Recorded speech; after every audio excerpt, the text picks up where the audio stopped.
আসসালামু আলাইকুম বন্ধুরা, দেখুন সকাল হয়ে গেছে।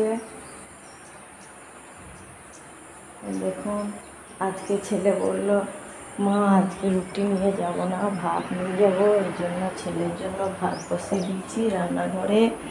এই দেখুন এদিকে ভাত হচ্ছে, অল্প করে ভাত বসিয়েছি। এইদিকে আলু ডিমের তরকারি করব, তার জন্য কুকারে দিয়েছি। আর আজকে একটা নাস্তা বানাবো। রাতেকার ভাত ছিল, রাতের ভাত, এই দেখুন রাতেকার ভাত দিয়ে আপনাদেরকে একটা নাস্তা আমি তৈরি করে দেখাবো। এখানে ভাত নিয়ে নিয়েছি রাতেকার, এখানে টক দই নিয়ে নিয়েছি, সব উপকরণ দিয়ে। এখানে সুজি আছে, সুজি নিয়ে নিয়েছি। দেখুন এখানে সুজি নিয়ে নিয়েছি, এখানে টক দই নিয়ে নিয়েছি, এখানে রাতেকার বাছা ভাত আছে, সেটা নিয়ে নিয়েছি। সব দিয়ে একটা পেস্ট বানিয়ে মিক্সচার জারে দিয়ে একটা পেস্ট বানিয়ে আজকে একটা নাস্তা বানাবো, সেটা আপনাদেরকে দেখাবো। বন্ধুরা, এখানে আমি রাতেকার বাঁচানো ভাত নিয়ে নিয়েছি, তাতে আমি হাফ কাপ সুজি দিয়ে দিচ্ছি আর হাফ কাপ দই দিয়ে দিচ্ছি। দেখুন দই দিয়ে দিচ্ছি।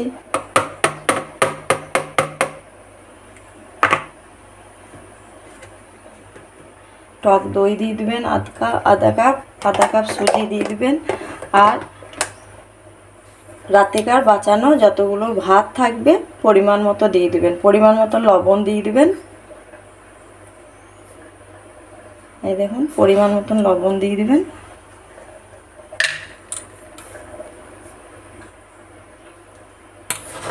এবার একটু পানি দিয়ে এটা মিক্সচারতে বয়েল করে নিতে হবে মিক্সচার মেশিনে। এই দেখুন বন্ধুরা, পেস্টটা দেখুন নিয়ে চলে এসেছি মিক্সচার জারে। এই করে রেডি করে আপনাদেরকে এবার এটা দেখাই।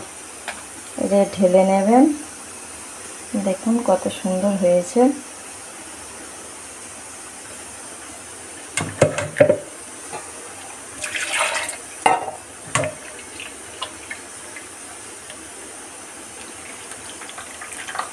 দেখুন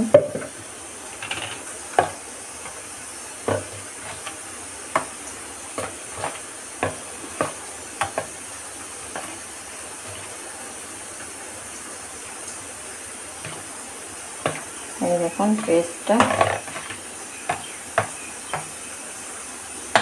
আর এতে একটু বেকিং সোডা দিয়ে দেবেন, দিয়ে বেকিং সোডা দিয়ে এটাকে একটু নেড়ে চেড়ে নেবেন। বাস একটা ঘনত্ব বাটার দেখুন তৈরি হয়ে গেছে। এই দেখুন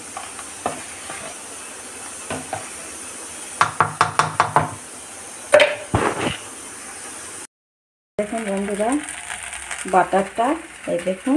আর আমি এরকম দিয়েছি, এরকম করে করবেন,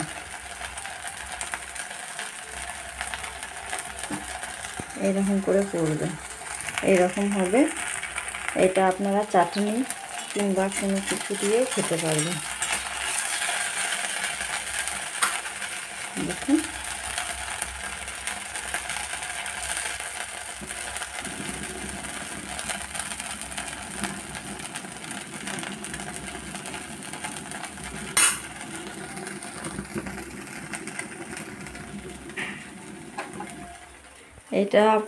এটা আপনাদেরকে বলে দিচ্ছি। চাটনিটা টমেটো কুচি দেবেন, ধনিয়া কুচি দেবেন, কাঁচা লঙ্কা দেবেন, নারকেল দেবেন, নারকেল কুচি দিবেন, দিয়ে সব দিয়ে একটা চাটনি বানিয়ে নেবেন। রসুন দেবেন, দিয়ে সব দিয়ে একটা চাটনি বানিয়ে নিয়ে এটা দিয়ে খেতে খুব সুন্দর লাগবে। এমনি করে বানিয়ে আপনারা খেয়ে দেখবেন, খুব সুন্দর লাগবে। দেখুন বন্ধুরা, আপনারা এটা দিয়ে চাটনি বানাবেন। আমি আজকে চাটনিটা বানাই নাই, যেহেতু সময় নাই। সকালে তো বলেছি আপনাদের দিকে ছেলে আজকে রুটি নিয়ে যাবে না, ভাত নিয়ে যাবে, এই জন্য ভাত করেছি, টাইম হচ্ছে না গো, এই জন্য আমি চাটনিটা বানাই নাই। চাটনির রেসিপিটা আপনাদেরকে আমি বলে দিচ্ছি। আপনারা নারকেল কুচি দেবেন, ধনের পাতা কুচি দেবেন, কাঁচা লঙ্কা দেবেন, রসুন দেবেন, টমেটো কুচি দেবেন, লবণ দেবেন একটু, দিয়ে ওইগুলো সব মিশ্রণ দিয়ে মিক্সচার মেশিনে একটা চাটনি বানিয়ে নেবেন। ওই চাটনি দিয়ে এই উপমাটা খেতে দারুণ লাগে। আপনারা একবার হলেও ট্রাই করে দেখবেন, বানিয়ে দেখবেন, বাড়িতে খাবেন, ভালো লাগবে। যদি ভালো লাগে আমাকে লাইক কমেন্ট শেয়ার করবেন, আর আমাকে কমেন্টে অবশ্যই জানাবেন কি আমি বানিয়ে দেখিয়েছিলাম ওটা আপনাদের কেমন লেগেছে। আর এইদিকে দেখুন, এইদিকে দেখুন ছেলের জন্য বললাম ভাত করে নিয়েছি, এই আলু ডিমের তরকারি করে নিয়েছি। সকালে আজকে ভাত নিয়ে যাবে, দুপুরে ছেলে খেতে আসে না তো তার জন্য। এইদিকে চা হয়েছে, আর এইদিকে নাস্তাটা বানিয়েছি, ওই নাস্তাটা খাওয়া হবে। এই দেখুন বন্ধুরা, সন্ধে লেগে গেছে, মগরবের আজান দিয়ে দিয়েছে। এই দেখুন, আমি এইদিকে রাত্রে বললাম রান্না করব, এই জন্য রাত্রে রান্না বসিয়ে দিয়েছি। এইদিকে সব হয়ে গেছে আমার, আমি রাতেকার রান্নাটা বসিয়ে দিয়েছি। আপনাদেরকে দেখাই আমি রাত্রে কি করছি। এই দেখুন, এইদিকে মসুরির ডাল চাপিয়ে দিয়েছি, ডাল করছি।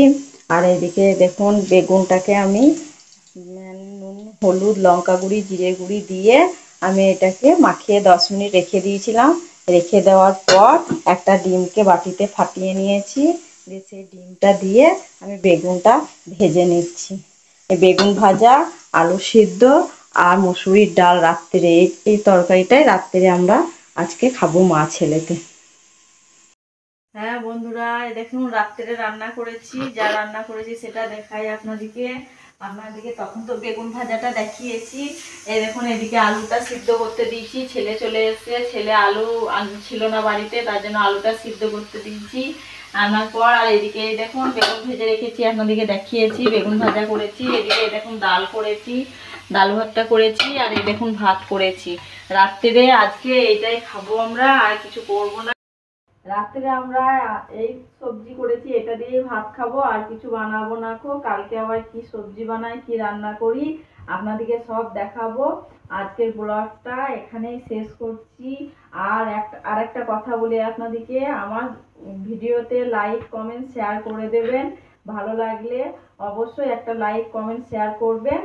আর কিছু বলছি না, এখানেই ব্লগটা শেষ করছি। আল্লাহ হাফিজ, টাটা।